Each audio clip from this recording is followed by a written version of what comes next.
Hello, everybody. Welcome to the Boswell Schlitz Audubon joint virtual event series. So thank you all for coming tonight. I'm Daniel Golden from Boswell. I'm going to introduce Nancy Quinn. Great, thank you. I'm Nancy Quinn, Director of Marketing and Communications at Schlitz Audubon. As a former bookseller and a colleague of Daniel's, it gives me great pleasure to once again partner with Boswell Book Company and to welcome all of you.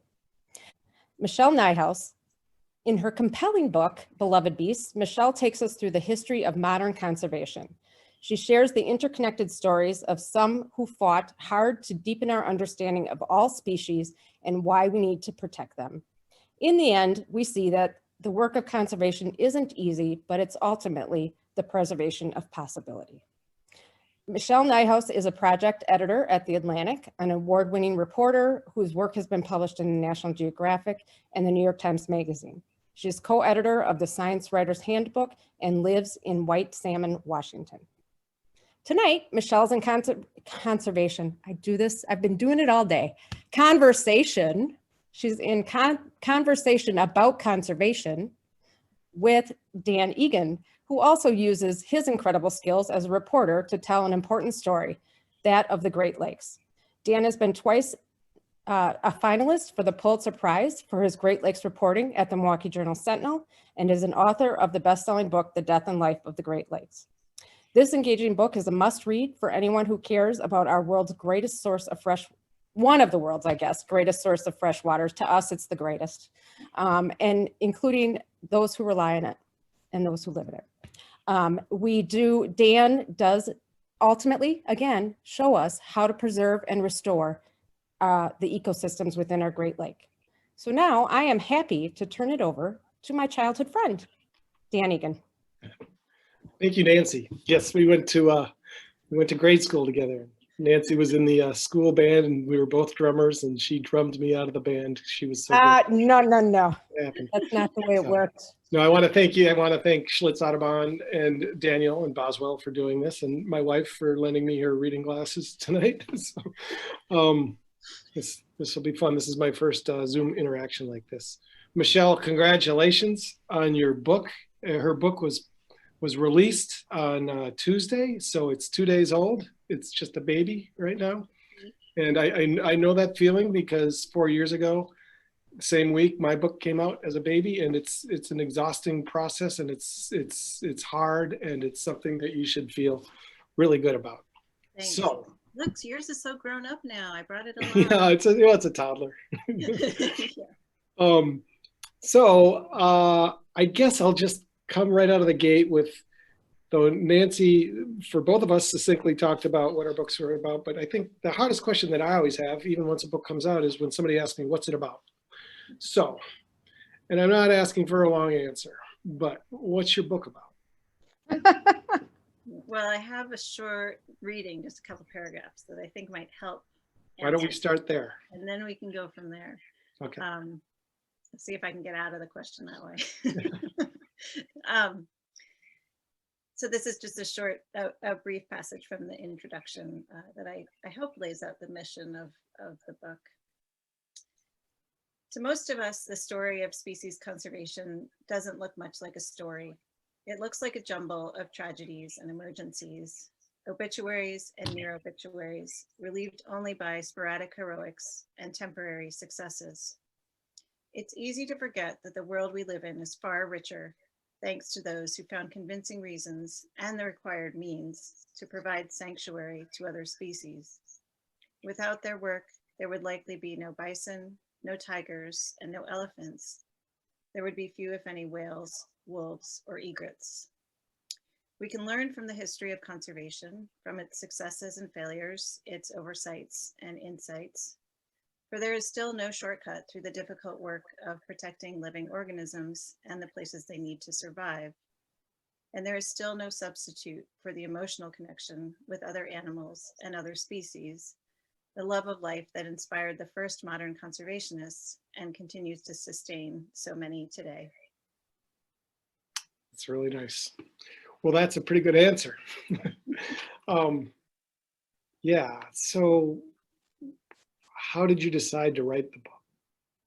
I know that didn't you have a neighbor who's actually the father of conservation biology? Was that a big inspiration, or what's the genesis of this? I've been thinking about the history of conservation for a long time, probably since I was a baby biologist in the 1990s, stumbling around after desert tortoises in southern Utah, partly because I liked tortoises and was curious about their conservation, but mostly because I was so taken aback really by the the entrenched political battles over endangered species, which were at the time quite new to me, now overly familiar. But I was so surprised that we were still trying to work out these very fundamental questions about conservation in these meetings that were designed to decide whether a off-road vehicle trail was going to be closed or whether a housing development was going to be curtailed. People would always be taking it back to basics like, well, why are we responsible for protecting this species? Why is it our problem? Does it even matter? Who cares about this tortoise? And I had a vague sense at the time that there were these iconic figures who had come up with some very eloquent answers to these questions, but I didn't have a sense of the conservation movement as a tradition with a history. And I think most people who care about conservation don't have that sense because we spend most of our time worrying about the next emergency or thinking on an evolutionary timescale. We don't think very often on the scale of human history. I have just always been interested in that, interested in how conservation fit together as an intellectual tradition. And then I think the real spark for writing the book was having, I encountered some studies that looked in the, probably around 2016 or so, I encountered some studies that were trying to take a quantitative look at what conservation had actually accomplished for other species. And I found that surprising just because it seemed like we should have known that a long time ago. And, it was trying, I thought it was, these were excellent questions to be asking and, to try to figure out what good has all of this done for these species? Where would they be otherwise? And I thought, well, maybe there's something that's a fascinating study, but maybe there's something similar that could be done with the history of conservation. What have we accomplished so far? And what mistakes have we made? What could we learn from? And given that, where should we go next? So that's a long answer to how I got started. I want to talk a little bit though about your work with the tortoises, and what I find from my experience, I spent some time out west, but the irony I find in some of these restoration efforts is that the people who are closest to the species that we are trying to save have the hardest feelings toward it, because they're the ones who are making the sacrifices. And yeah. I was wondering what the situation was with the tortoise, and as a relatively newcomer to the field at that point, or to the whole issue, did you see the locals' perspectives? Did they resonate with you? And did your role as a biologist kind of take over, where you're thinking, we're here for the tortoise? Well, I did find it very confusing that there was so much vitriol about this species that, obviously there wasn't vitriol. People didn't, I think, hate the tortoise outright, but they expressed hatred toward the tortoise because of the politics that were overlaying the situation and the fear that they felt, real or not, that the tortoise was going to affect their livelihood or their recreation or what have you. And I was reminded of that so strongly when I went to Namibia during the research for this book and got pretty familiar with a long-running experiment in community conservation there. And the similarity I saw was that many of the people in rural Namibia saw only the burdens of traditional conservation of parks and reserves, because they weren't realizing any of the benefits from tourism, but they were expected to tolerate these animals that could be quite dangerous and troublesome at times. Elephants that can destroy people's crops, all kind, rhinos and so forth can be very dangerous. So they were carrying all the burdens of conservation. I think similarly to people in the rural West, they they carry the burdens of conservation, and for whatever reason don't get to realize the benefits. And that, I think that perception in the rural West is extremely, that's exacerbated by politics. A lot of it is perception and not reality, but there are some parallels there. And what I saw in Namibia was that once those burdens were lifted just slightly, people were willing to say, oh yeah, we don't want these species to go extinct.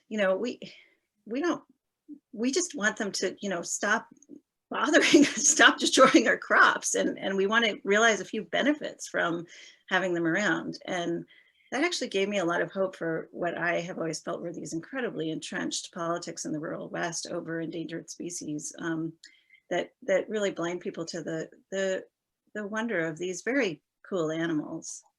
And Yeah. I think, if we can set a little bit of that aside, I think we can all agree that we don't want any of these animals to go away forever.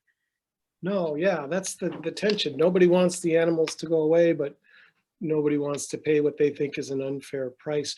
In Wisconsin right now, I'd imagine, and maybe you've heard what's been going on with our wolves, our formerly endangered or threatened wolves. And yeah, so they removed the protection I think it was late last year, or it was effective in January, and then they had a season, and boy, it wasn't a season, it was like a day or two, and they went to town on the wolves. I think they killed 280 or something. And I think that was kind of an unleashing of a lot of frustration over the past 2 decades that people who are living with the wolves feel like it's an imposition. But I also think that it's a government thing. It's a way to strike back against the government.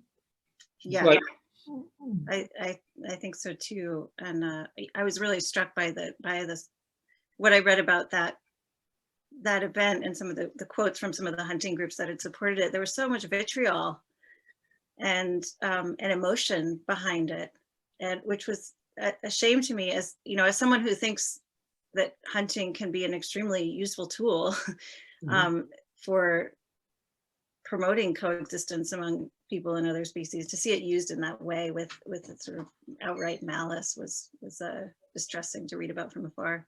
It makes you wonder if any of them took the time to look into their eyes. Yeah, I thought about Leopold.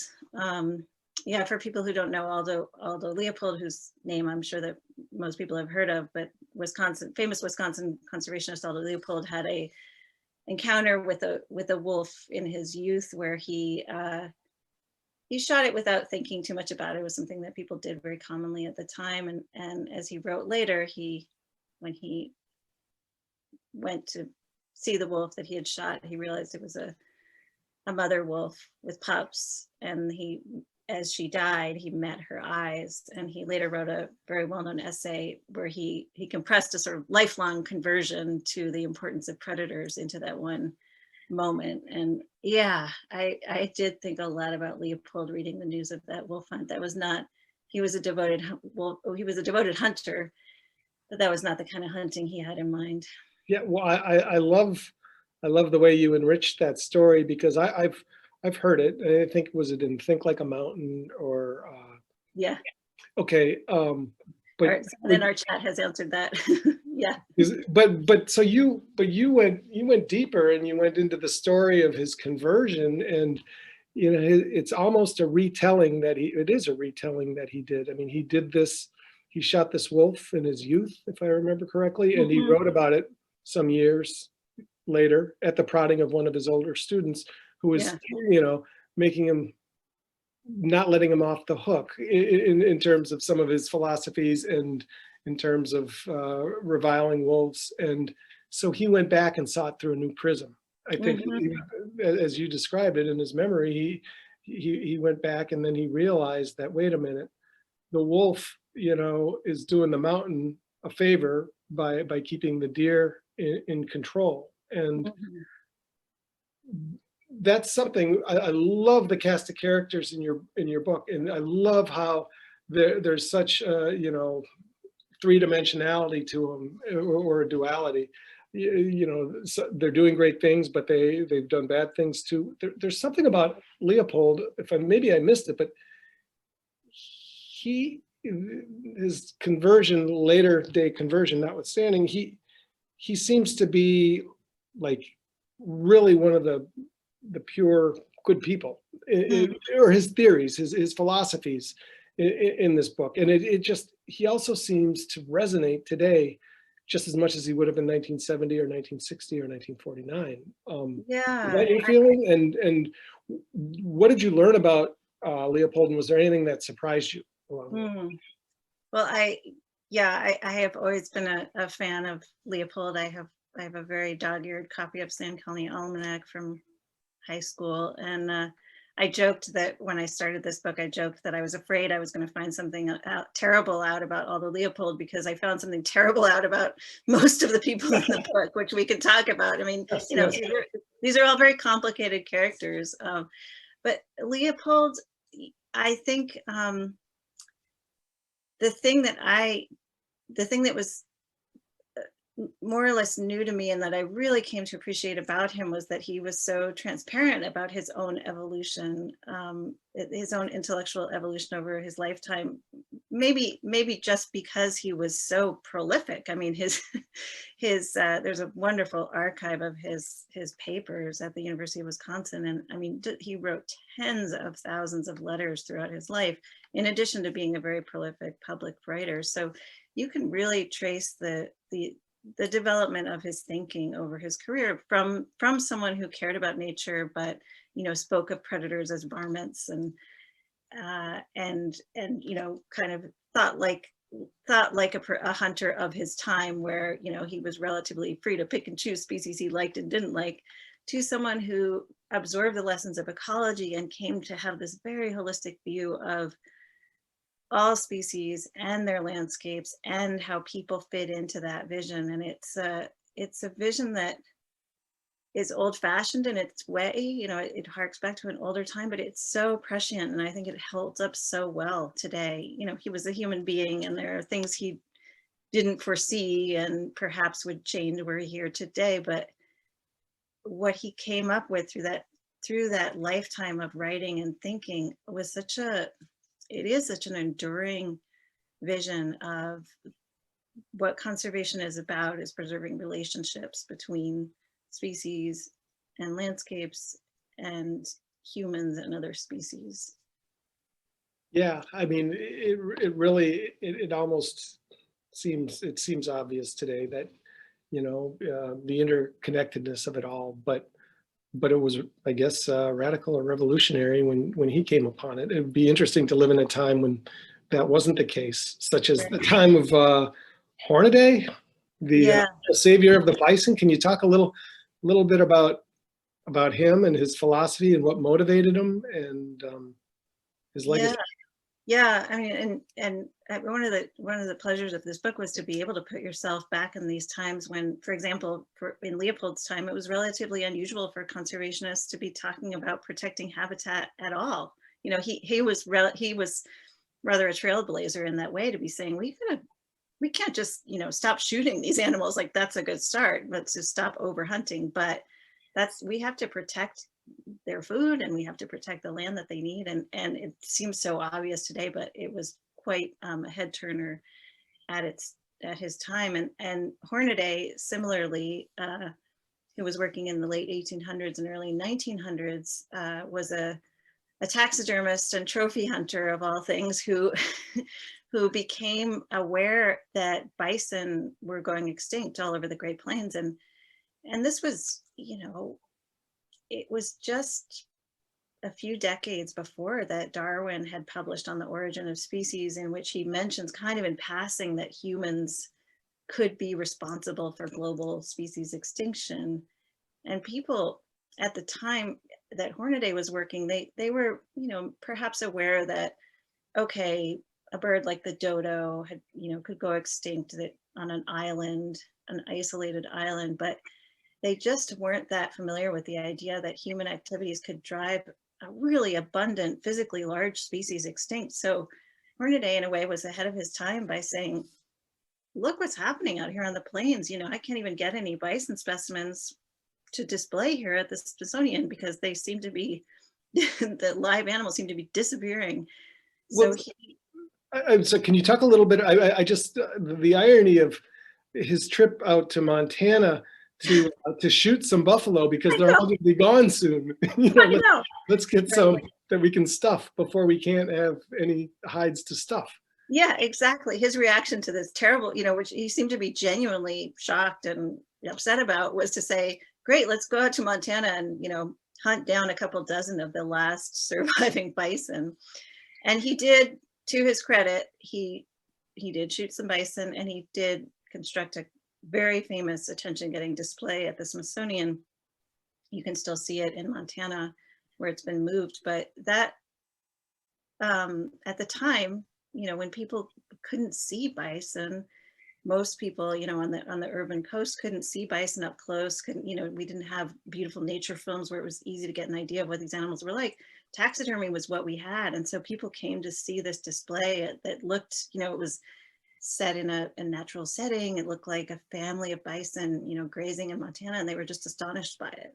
And so later in life, he did bring public attention to it. And then later in life, he was the director of the Bronx Zoo, and he raised bison in the middle of the Bronx in captivity, put them on a rail car, and set them loose on the prairie. And he was not the only savior of the bison, but he is a big reason why we have the number of bison that we have today. I got the feeling that his motives were much less multidimensional than, say, whatever Aldo Leopold was trying to accomplish. It seems like Hornaday just wanted to bring the bison back. Can you talk? I mean, is that your assessment? And if it is, what do you think of that? And yeah.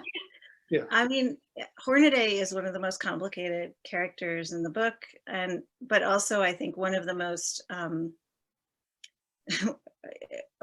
meaningful characters, in that I feel like his story encapsulates so many of the contradictions of conservation history. He later in life quit hunting entirely and became very anti-hunting, but he was, as I said, a trophy hunter who brought specimens back from all over the world for museums in his 20s. And then he was a devoted sports hunter.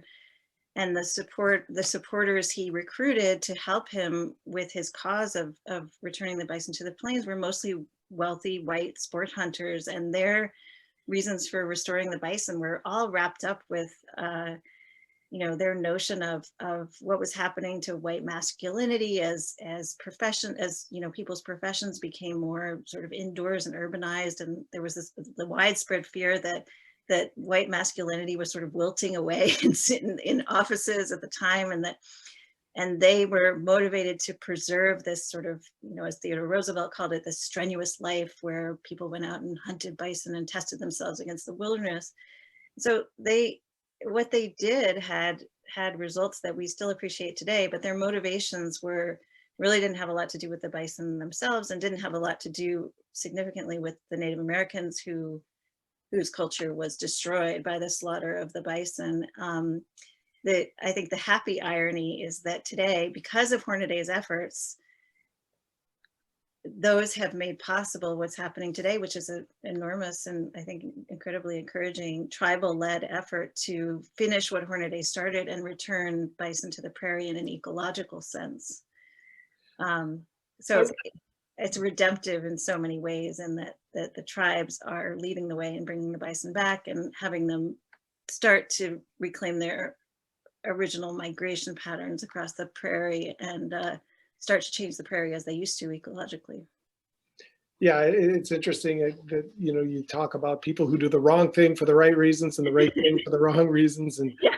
I don't know entirely what his motives were, but they seem wildly simple compared to some of the latter day conservation. Yeah, and I think, I mean, I think Hornaday is sort of the epitome of doing the right thing for the wrong reasons. I mean, he blamed Native Americans, rather than being sympathetic to what Native Americans had lost because of the bison slaughter. He really blamed them, lay the blame on them for the bison slaughter, despite contemporary evidence to the contrary.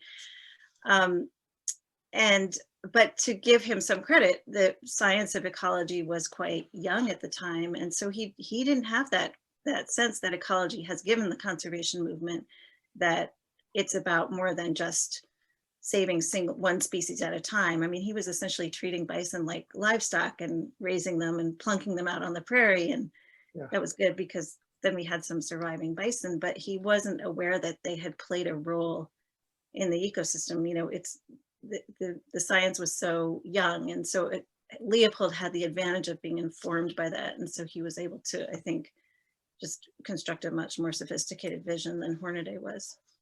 Just a side question. I remember some years back, decades back probably now, they were talking about the Buffalo Commons and, you know, the prairie's emptying itself out economically and so culturally, socially. Is there any movement toward that they would actually restore, like in a big way, free ranging bison? Well, that I know a little bit about that Buffalo Commons proposal, and I know it was widely hated in the Midwest because it implied that this was sort of a dead, that, oh, well, the Midwest is emptying out of people, so let's turn it, I mean, the interpretation of the Buffalo Commons proposal was, let's just turn it over to the bison. And it was relatively divisive at the time.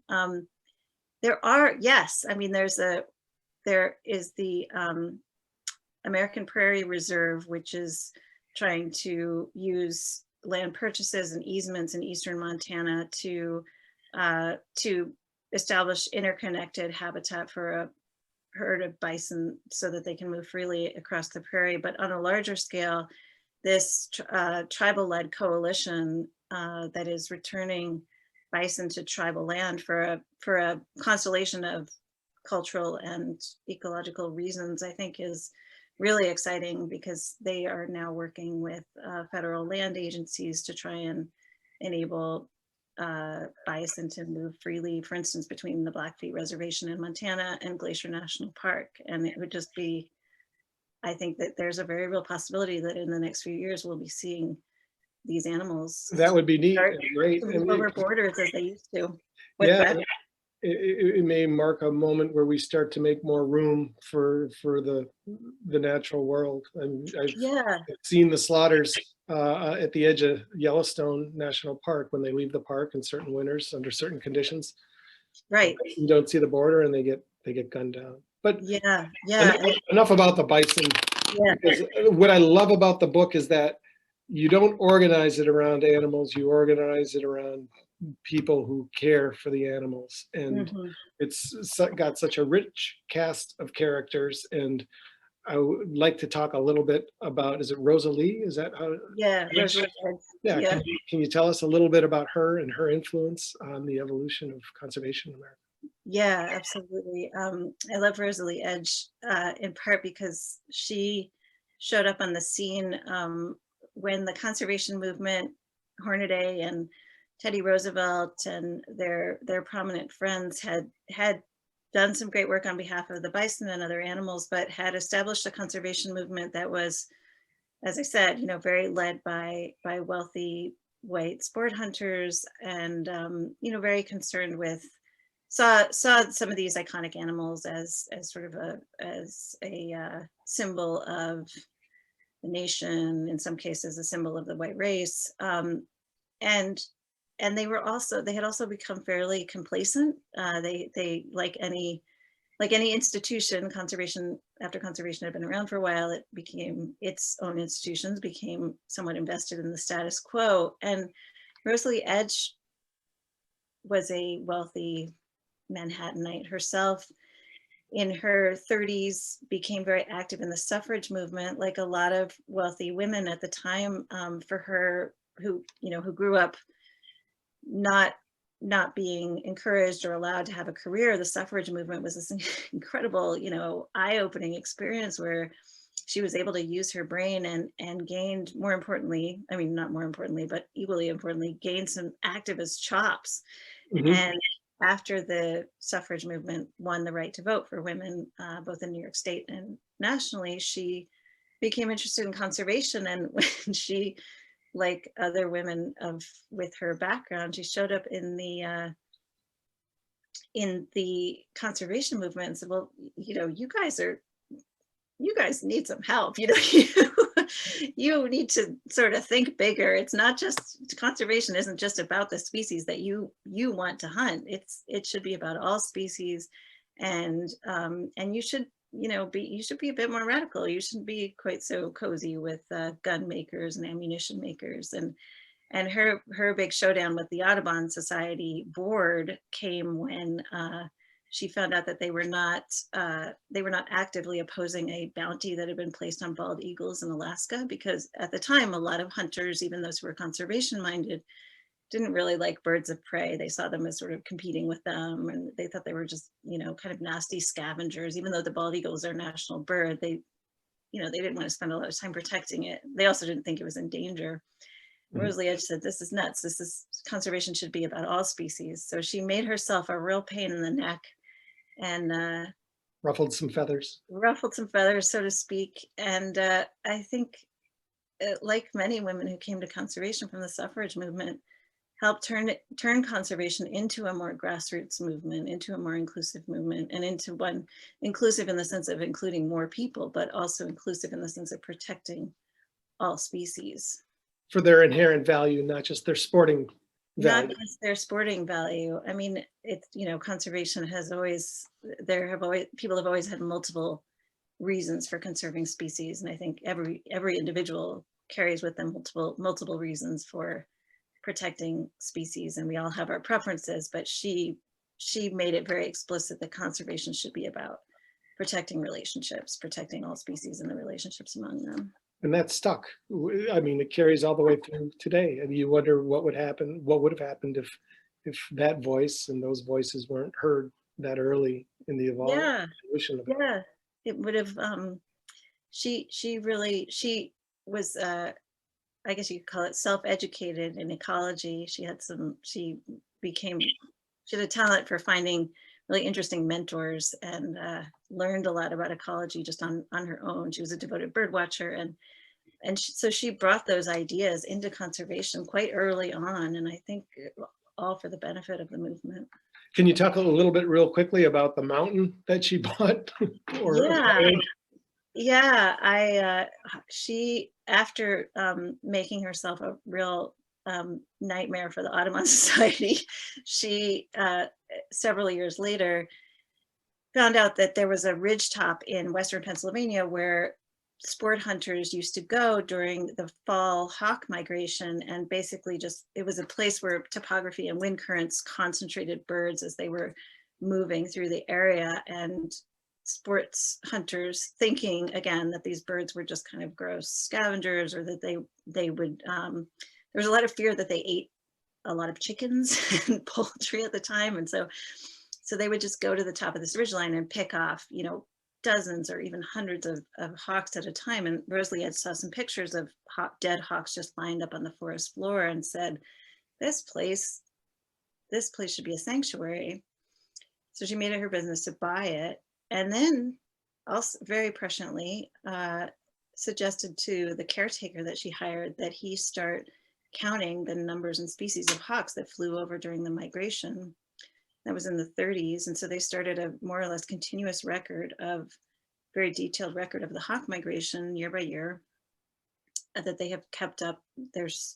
I went in and helped out with it for a day a couple of years ago. It's still going strong. They have volunteers from all over the world who do it. But interestingly, about 20 years after the sanctuary was founded, Rachel Carson used data from that data set as a quite central piece of her argument about the effects of DDT on bald eagles and other kinds of wildlife. So had Rosalie Edge not started that project, not founded that sanctuary and not said, we should start writing some of this stuff down, we wouldn't have had, but I think Silent Spring would have been a weaker argument. Yeah, no, I was noticing that as I was reading, and I thought it was just tremendous that you would uncover the letter or come across the letter in whatever fashion. I didn't uncover it, but I was very, that was probably one of my favorite connections to learn about in the process of researching the book. It's interesting how many connections there are between all the cast of human characters in the book. And that brings me to a question that somebody has, and they say, some of the people in the book are exactly the kind of people we would expect to read about in a book about conservation. e.g. Aldo Leopold.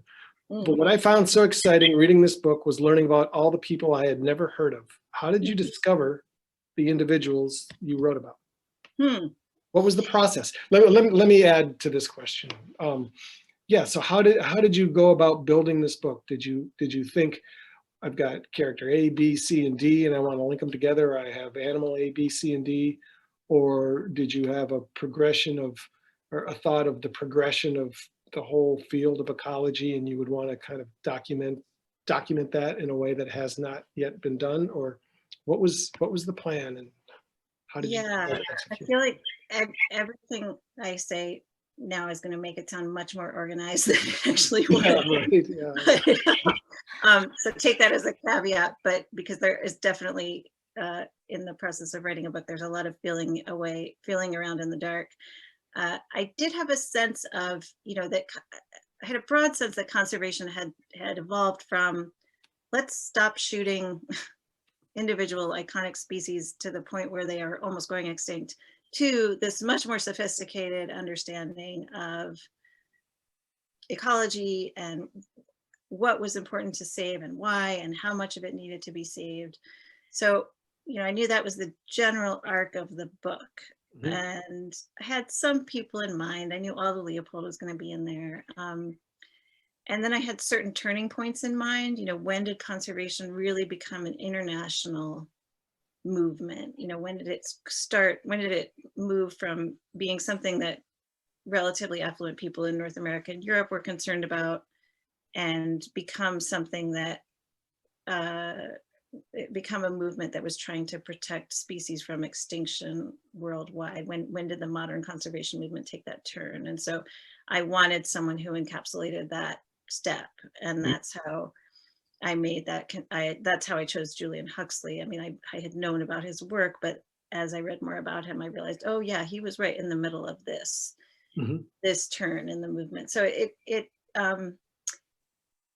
some people I knew about, and then tried to pinpoint the concept that they had been most, the sort of pivot point that they represented. And then there were pivot points that I knew about, and ended up trying to find someone who represented that.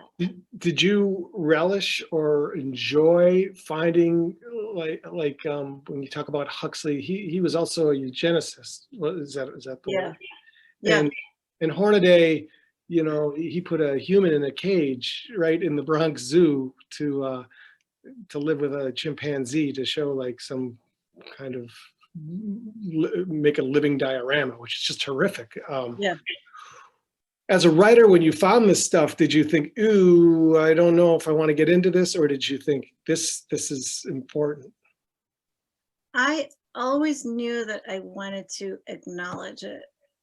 And I knew about some of it, and I knew I wanted to acknowledge that darkness that has, and I think there's a pattern to it. I don't think it's just random people having reprehensible ideas. I think there is a blind spot in conservation that has led people in different generations of the conservation movement to be blinded to the complexity of certain types of humans, or to the complexity of humans in general. So I knew I wanted to talk about it, acknowledge it, but as my research progressed, I realized that I wanted it to be a central thread in the book, and I wanted to think about how do we reckon with these people and with this movement that has done so much right, and then has done so many stupid things, where the people in it have said and done so many stupid things, and the movement has endorsed so many reprehensible things. And I think both of those, the accomplishments are real and canon should be emulated, and the dark side is real and canon should be acknowledged and set aside. I think that doing both of those things is good for conservation. So it wasn't a process of, oh no, what am I going to do with this, but a process of, oh, okay, this is more systematic than I thought, and I need to incorporate it into the ecosystem of my book, so to speak. Yeah. And so, I mean, this is all a progression, and it makes you wonder where we're at today, what people are going to be thinking in 30 or 40, 50 years. wow.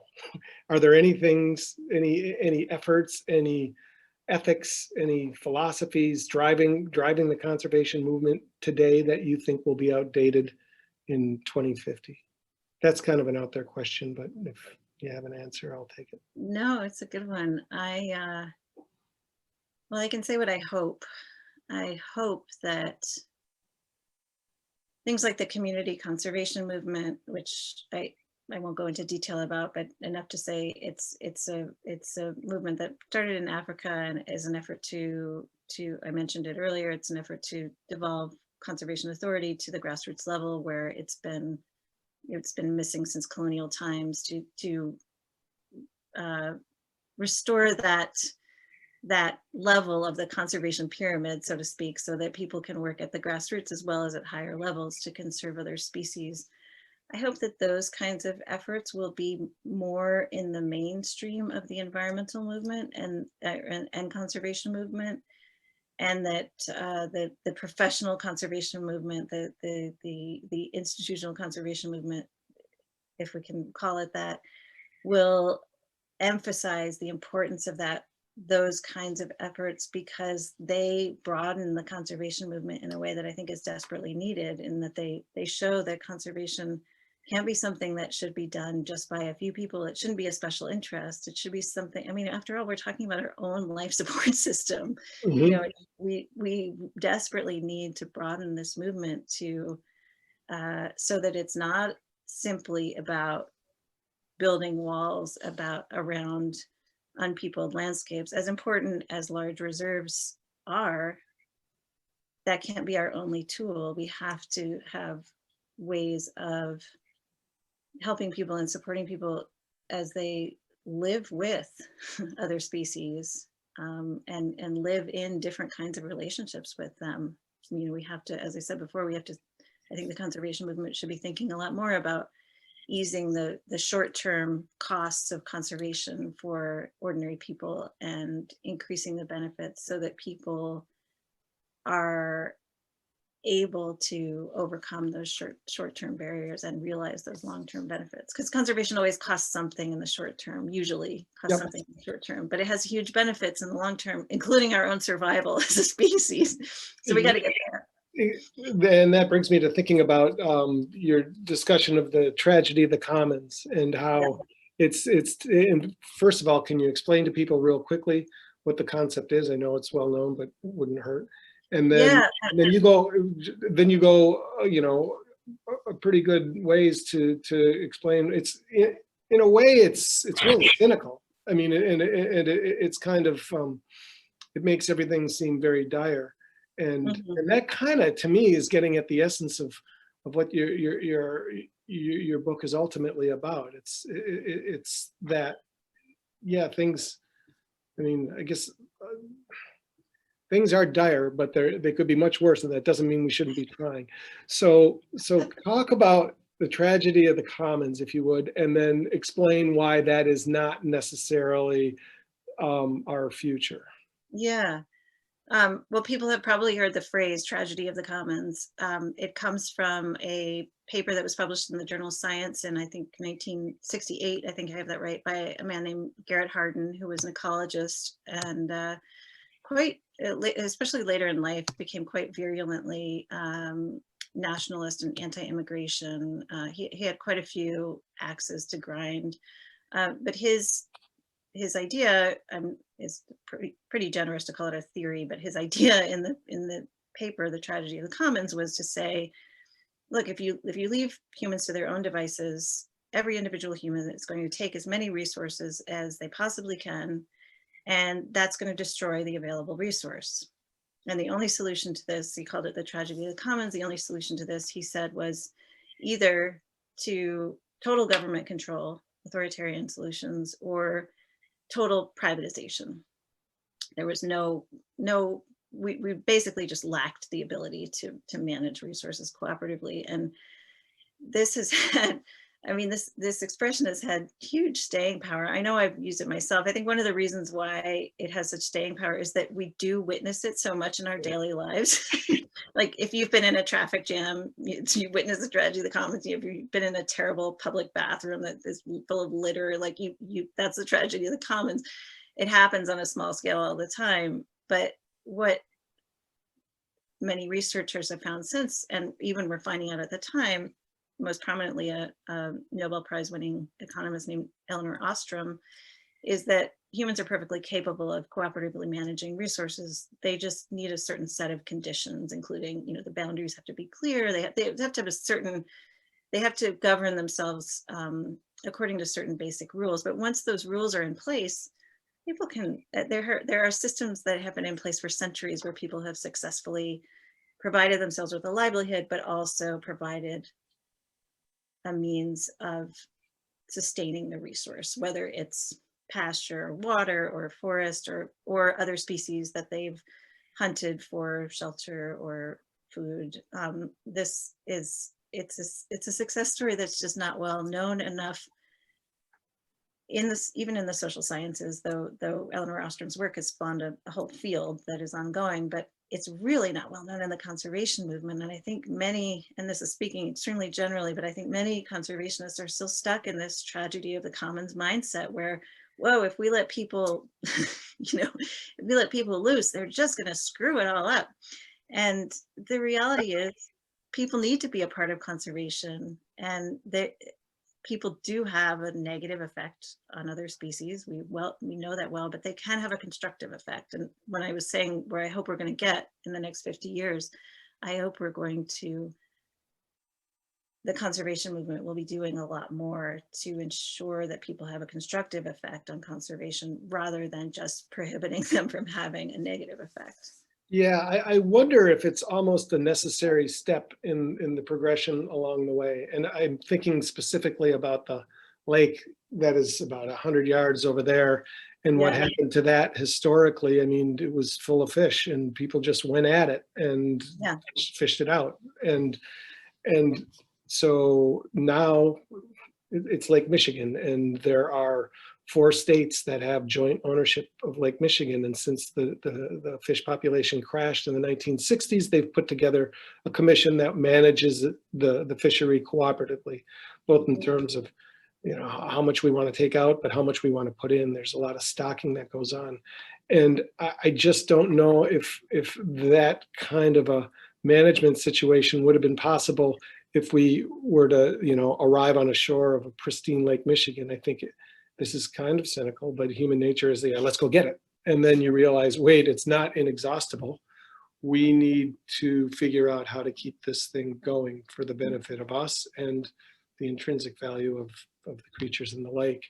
And you talk about that a lot. I like the complexity of the human condition in the book, and you refer to us as amphibians, both in part of nature and apart from nature. Wonder if you could talk just a little bit about that, and then we could probably take a question or two. Yeah. Well, first of all, I do agree, and I think these ecosystems that are at such a large scale, like the Great Lakes, and like the North American plains, when Hornaday was encountering the demise of the bison, I think it probably does take us as humans a while to figure out that they have limits. It seems like, oh yeah, we could just fish forever. We don't need we don't need these annoying rules.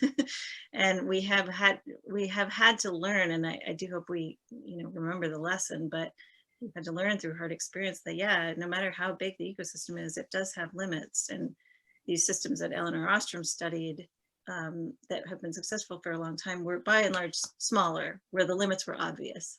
And a community could say, all right, we got to be organized about this, because otherwise next winter we're going to have no food. I think as societies have gotten larger, we have lost our ability to see those limits as quickly, and we've had to suffer the consequences. But yeah, I did steal a metaphor from Julian Huxley, whose brother, as it happens, was Aldous Huxley, the author of the dystopian novel Brave New World. And they had many differences in their outlook, but they were very close as brothers. They kept up a lifelong correspondence, and they like to use the metaphor of humans as amphibians, and they used it in somewhat different ways. But I prefer the way that Aldous Huxley used it, which was that we're toggling back and forth between our physical bodies and the world of ideas. We are on the one hand controlled, you could say, by our physical limits. We're very much of this earth. We need air and water and good soil as much as any other species.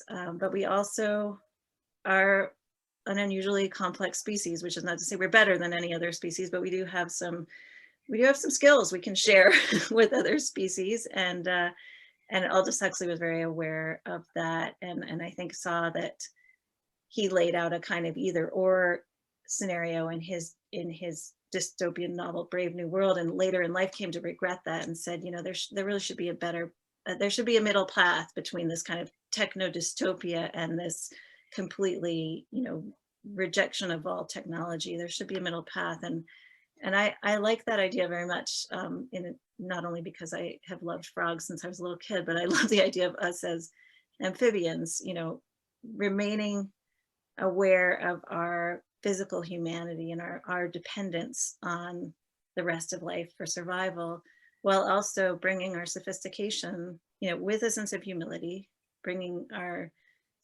intellectual sophistication and to some extent our technological sophistication to bear for the benefit of other species. That's great. I'm looking at a question, and it reminds me of a question. So I have a two-part question. First, the first part is mine, and the second part is somebody else's. First of all, is this an optimistic book? That's my question. And second of all, that's my question. But I'll have it, and I have a quick follow-up, and you can answer these however you choose. From a reader or from a viewer, do you have a sense of how today's younger generations, millennials, Gen Z, compare to older generations, Gen X, boomers, in their concern for wilderness and wildlife? That's a really interesting question. I'm actually working on a piece for the New York Times parenting section about how young conservationists are born, because I so enjoyed reading about the childhood stories of these conservationists. I, as a parent of a member of Gen Z, I can say that, and knowing many members of Gen Z, I do see that climate is an overwhelming concern for them. And sometimes it seems to operate on a different track than the conservation movement. And I think there's so much opportunity for those streams within the conservation and environmental movement to come together. The climate movement being about protecting life just as much as the conservation movement is about protecting life and the relationships among species. That it gives me a lot of hope to see so many young people so immersed in the climate movement. It does, my hope as that movement evolves is that it will encompass the conservation movement, because I don't right now see it very strongly encompassing the conservation movement. And sometimes because of this understanding, or sometimes it's not a deep knowledge, but an awareness that some racist stuff happened in the past of the conservation movement. And it's not that, the conservation movement is kind of not very with it. And I hope, one of my hopes for this book is to lay some of that stuff out so that it's clear, and that we can separate out the things that were done that were very wrong and the things that were done right, and that we do need to continue. So I'll end with a yes or no question. Is this an optimistic book? Well, I have a few people have said, "Oh, I'm looking forward to reading your book, even though it's very sad." And I have said, "Wait! I hope it's not. I hope." I found it optimistic and just exceptionally well written. So thank you. Yes. Thank you. I wanted to acknowledge the seriousness of what we're all up against. But I also, I mean, the way I find hope as someone who writes about climate change and conservation and has for a long time is to look back at what we've learned and what we've done right, and to remember that none of that stuff was inevitable, and nothing in our future is inevitable. I feel like there's such a theme of apocalypse in so much of our national discourse now, for good reason, and I certainly sympathize with it. I sympathized with it over the summer when I was stuck in the house not only because of the pandemic, but because of wildfire smoke. I was feeling rather apocalyptic, but I think that we have to remember that thinking about, you know, our future is apocalyptic gets us absolutely nowhere. We have no idea what's going to happen, and history shows us that under the right conditions, given the right leaders, humanity can accomplish amazing things on behalf of themselves and on behalf of other species. That's great. Buy this book. It's great. Michelle, thanks for Thanks so much. doing this. Welcome to Milwaukee virtually. Thank you. And someday we can show you a Great Lake. I really want to see a Great Lake. All right. Is this how we wrap it up? It's great. Okay. You guys are terrific. Thank you.